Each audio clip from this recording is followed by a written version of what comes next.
In our part one Security Plus course, you have watched a lot of theoretical videos and a lot of knowledge is shared. And then you went to part two, which is fully practical course.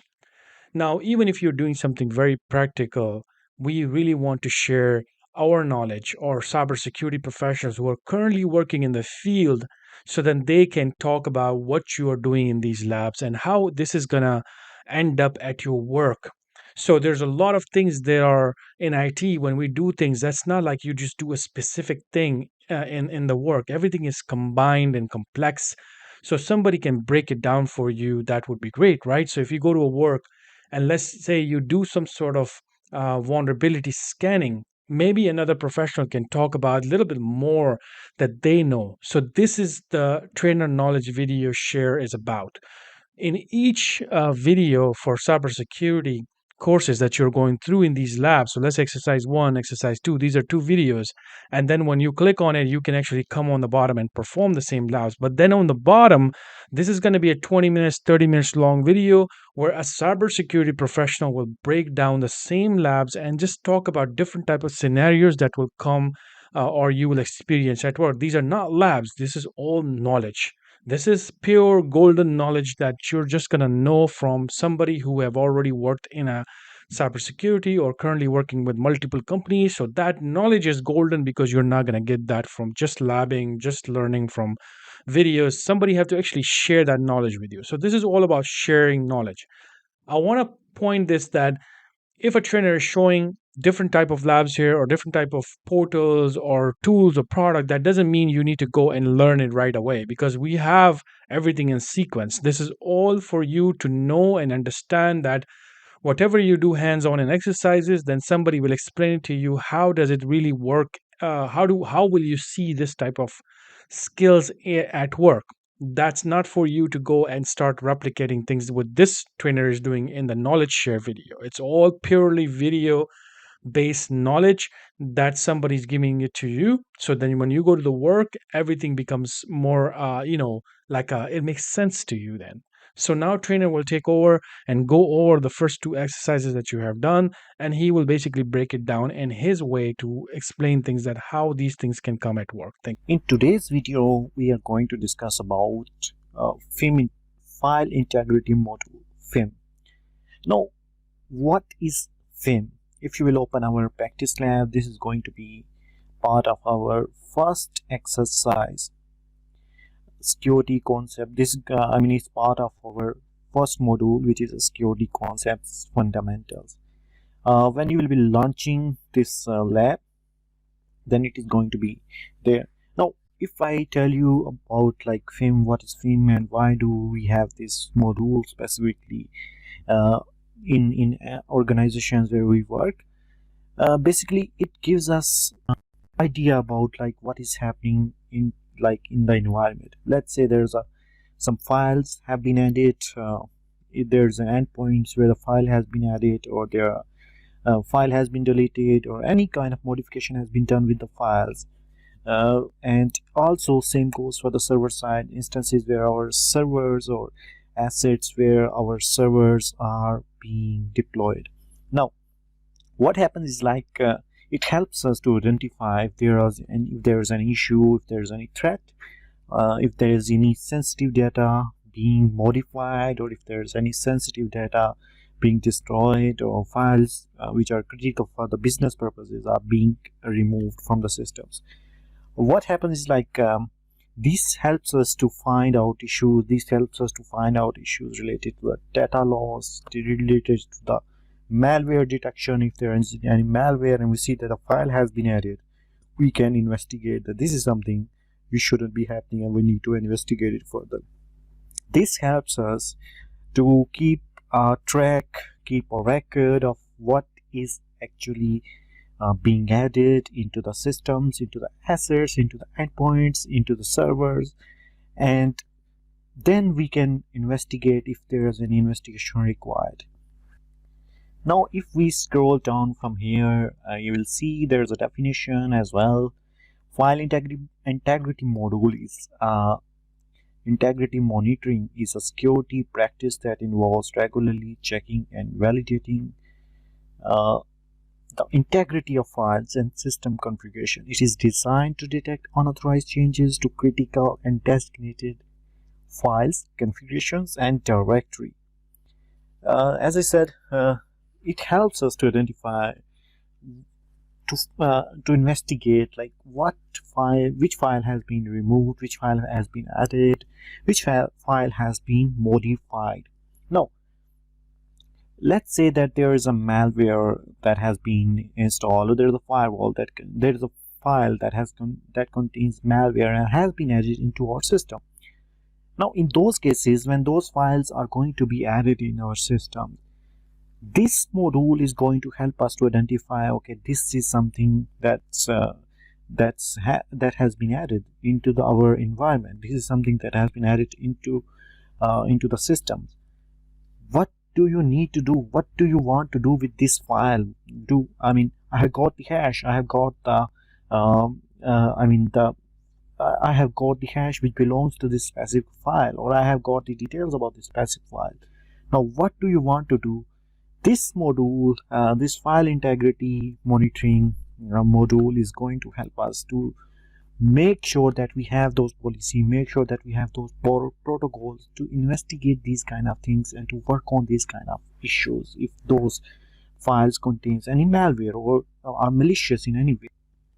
Let's go to exercise 2 and let's start working on this specific module. I have created 4 specific use cases which can be used to deal with these kind of issues in the organization. And what in real life, let's say that you're working for the company, how those use cases will be part of your role, will be part of your job, will be part of the task that you will be doing for that specific organization. Now, if we just there's another definition: integrity of file, true of file signature baseline, continuous monitoring, change detection, and alert generation. In this specific exercise, there's a Wazoo manager, there's a Wazoo server, and a Wazoo SIEM and XDR solution has been used to work on this one. So there's like, after completing this exercise, you should be able to prepare the SIEM manager. We will prepare the SIEM manager and install the agent, and then we will test our use cases, like how we can utilize those use cases specifically. If we talk about like use cases, these are the 4 tickets that I have created. I think you have got the understanding about the tickets now, but this is something that can help you in clearing your doubts if there are any. Now, ticket 1 is about unexpected changes in sensitive data files. What's the use case? Let's say you're working for a financial institution, and compliance team, obviously if you're working for a financial institution, there will be PCI DSS compliant. You will have to be PCI DSS compliant to serve your customers in a better way. And then there's a lot of things that you can do if you're compliant. But if you're not compliant with the PCI DSS, then you will be just completely depending on other organizations to do most of the job functions, from processing transactions to generating cards for your customers as well. And also you will not be able to show your card data, like such as card holder data, such as card number and all the other details which are specifically used as a card holder data. You will not be able to provide or show those details through your platform, through your applications to your customer. So this is something that is must thing. And if you're in a financial institution, you will have to go with the compliance at some point. And this use case specifically describes that situation. Let's say you're working for a financial institution, and there's a compliance team. What compliance team does, they basically make sure that the environment is properly following the requirements of the specific compliance policy. Now, what it says, a financial institution's compliance team notices unusual activity in critical data files containing sensitive customer information. Sensitive customer information contains like cardholder data, CV number, or expiry dates about the card related to card, and also about the personal, if any other personal data related to specifically belongs to a customer, then those can also be used as sensitive customer information. They suspect unauthorized modification or access. Investigate and provide a FIM report to identify any unauthorized changes. Now, you're working for a financial institution and they are asking you to provide them a report because there's something that has happened with the sensitive data. Someone has modified or access, there is some unauthorized modification or access that has been suspected. Now you need to perform investigation. How you are going to do that? This is the time when the FIM comes. This is the time when FIM is going to help you in doing these kind of tasks, because FIM is something, file integrity monitoring is something that deals with the specific these kind of issues, like which file has been added, which file has been modified, which file has been deleted, or which file has been accessed, or any other configuration changes that has happened. This is something that deals with these kind of issues. Now they have compliance team have some requirements. They want date and time of the detected changes, file path and names affected, description of the changes, user or process responsible for the changes, analysis of the impact and potential security risk, recommendations for remediation and prevention. Okay, now you have got the understanding about this specific use case, and then it will be your responsibility to provide all these details. In these cases, FIM is going to help you in getting the idea. FIM is going to help you in providing these kind of details. Now, what if you will practice these theme environment, if you will practice on the theme environment that is being provided by the practice labs, you will get the basic idea about this FIM integrity module. You will get the idea like, okay, that's how these things are being done. That's how we can be directories, to how we can create custom rules to monitor certain directories, and how we can work on it. This is just use case. If you want to try the basic idea from these labs, but we have advanced courses where you can get a more detailed analysis, a more detailed understanding about these kind of things, as we have deployed these kind of tools on our environments and created custom courses for you to get these kind of things, get understanding about these kind of things. In those videos, in those sessions, we have discussed each and every use case practically, but in this video we are going to discuss just the use cases, so you can get the idea like, okay, this is something that can be done with this module. This is something that can be used to provide details about this specific use case.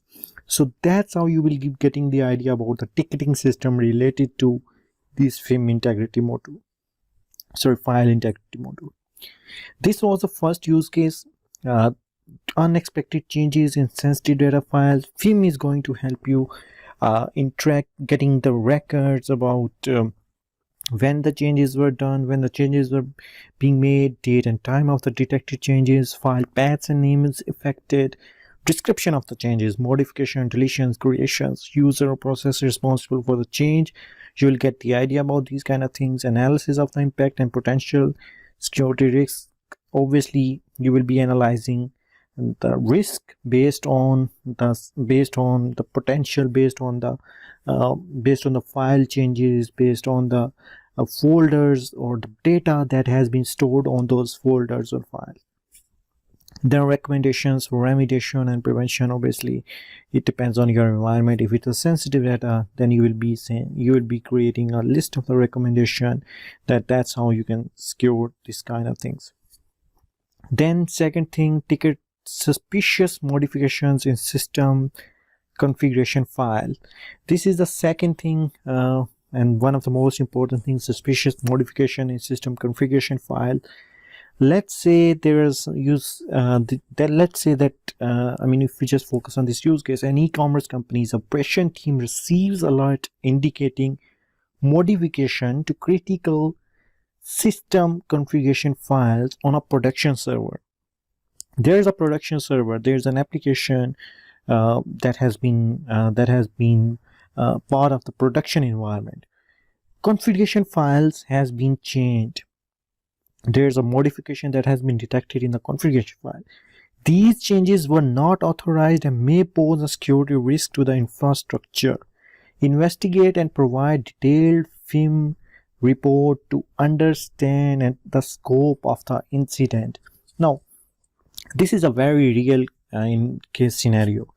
This, how does it make, like when you'll be working for the companies, let's say these are the servers and someone has made any changes into any file that are being part of this environment, that are being part of this specific instance. Now those files are very critical to the functions, to the roles, to the basic things that are being done using those servers. Those files are very critical to that specific role, that specific function. Now if someone has made those changes, let's say there's a local disk tool and in C there's a file that has been changed. Now these changes are being made.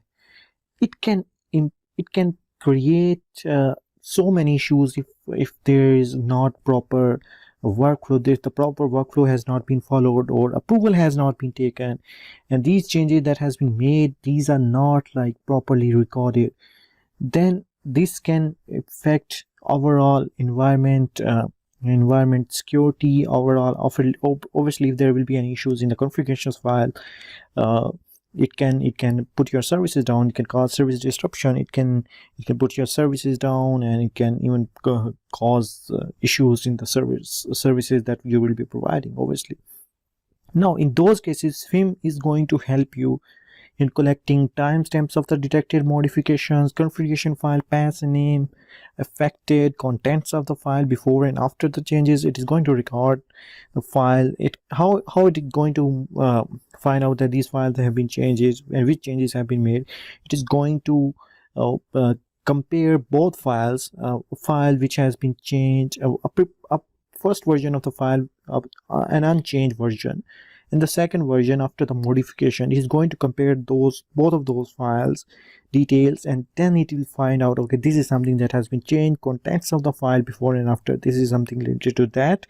Analysis of the nature of the modification, correlation with other security events or indicator of compromise, IOCs. How is it going to be done? Now this is very important. This is something like, let's say that this file has been changed and there's a hash or something related to this file. Let's say this is a text file or something. Now when these changes have been made, then you get the hash. You can even integrate it to VirusTotal. We have done these kind of things in our course, in our cybersecurity mastery course, in our premium course, which we have designed for the cybersecurity, for those cybersecurity students who want to train themselves as per the needs or requirements of the industry. We have done all these kind of things there, and you can get the idea how these indicator of compromises can be used to detect issues. Okay, now correlation, we integrate it with we find the relation between this event and other events, such as if there's some suspicious login and then these changes have been made after that login, then we correlate these kind of things, or we find the issues using the indicator of compromise by finding out by using our threat intel. Recommendations for incident response and mitigation measures, how you are going to create a playbook to respond to that specific incident. Obviously it is going to be asked from you, like how you want to respond to these kind of incidents if these happens again, and mitigation measures. Obviously you have to work on these kind of things, like you don't want someone to change your production environment's configuration file without a proper approval or workflow.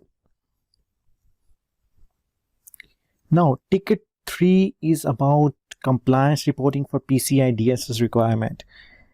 Now, most of the compliance that we have seen around the world, this file integrity module FIM is a must thing for those compliance. If you go with the state ramp, if you're working in the health sector, state ramp or FedRAMP, and HIPAA as well, PCI DSS, there's a relation between these file integrity module. There's a relation that you have to provide these kind of reports for the compliance perspective as an evidence.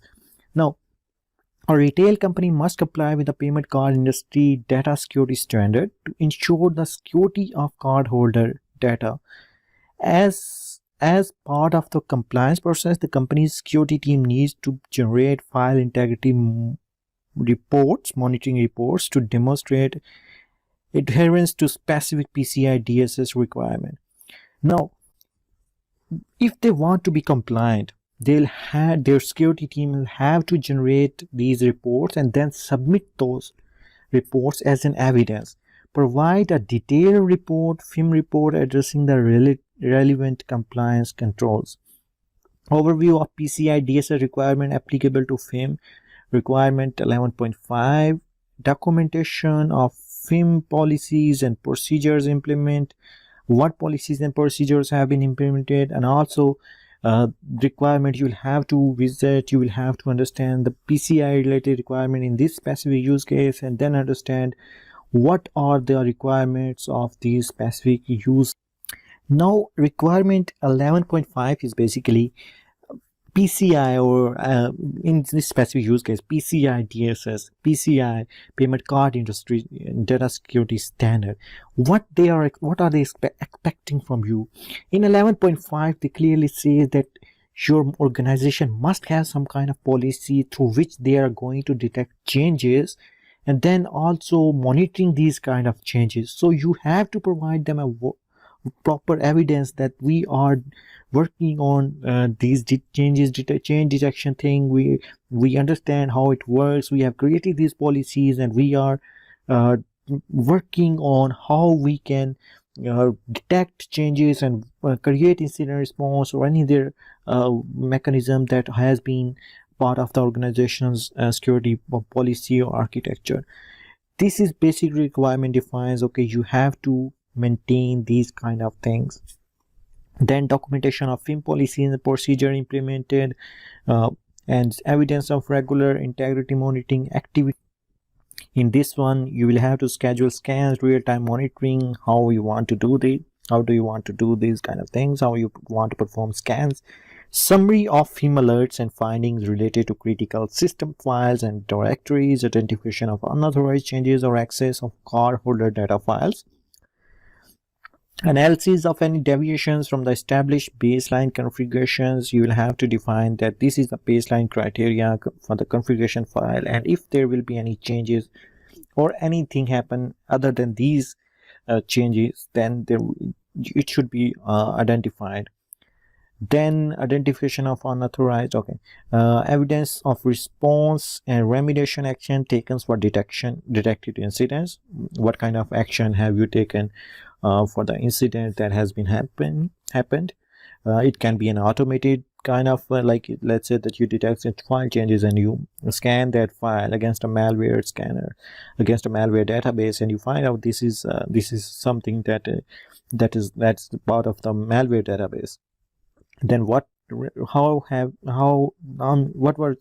be your response? What response has if you have done something, if you have let's say deleted the file automatically, there's a workflow to delete those kind of files automatically, which has been detected as part of as per the scanner results of the malware database.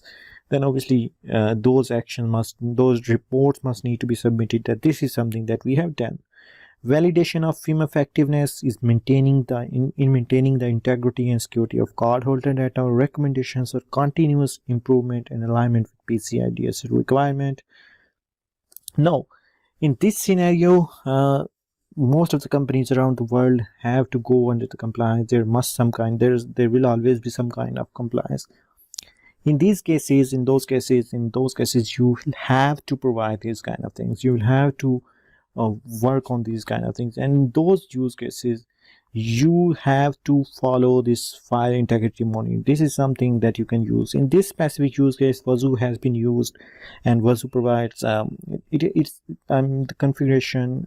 If we just talk about the Wazoo's file integrity module and its configuration, is a very simple and easy to use, and it can help you a lot in achieving these kind of things as well. Okay. Now ticket 4. Ticket 4 is about anomalous activity in system binaries. A government agency's cybersecurity team noticed unusual behavior in critical system binaries on a classified network. This reporting requirement details of this activity could indicate a potential compromise or malware infection. Investigate and provide a comprehensive FIM report to assess the severity of the situation. Details of the suspicious binaries, name, paths, checksums, analysis of the binaries functionality and potential security implications, time frame of the observed activity, associated systems or user accounts involved in the activity, comparison with known good binaries or baseline configurations, and then recommendations for containment, eradication, and recovery system. Now, if there is some changes that has been made, and you observe that there is a system binaries, there are system files, and then those changes has you have noticed that there are some changes in those kind of files, which are the binary system files. Then you will have to provide the reports like what changes have been made and time frame, system user, the account that has been used. In those cases, FIM is going to help you in achieve these kind of things. You will use the FIM, you will use the file integrity module, you will use the file integrity monitoring module to record these kind of changes. And then these changes, you will have to create a report based on the file integrity monitoring modules. Whatever alerts are being generated by the FIM module, file integrity module, you will have to provide events recorded by this specific module, and then as per the analysis of this module, you will be performing further analysis and you will be sharing with the other teams. Now, these are the 4 use cases that we have created. But it's not limited to just these. There are hundreds of other use cases that you can use, but this is something a very basic. This is something that you will be dealing with on regular basis. If you see unexpected changes, or there's a compliance requirement or suspicious modifications or any other binaries or configuration related changes in the production environment without approval, you will have to provide detailed reports. You will have to provide proper detailed analysis to the team, and so they can work on it. And you will have to create proper incident response plans, so the companies or incident responders can work on those kind of things and stop these kind of things happening again and again. This is a very crucial, and we have a complete tutorials. We have a complete a brief or complete overview about these kind of things in our course, and you can get all those details from there. But this is something that you will be dealing on regular basis while using with these kind of things. So when you'll be using SIEM in practice labs, I must play with these kind of things and understand the basic concepts. Obviously there will be some limitation. There's always limitation with the lab environment, but obviously you can get the idea like that's how the things actually work. So that's it for today. Thank you very much.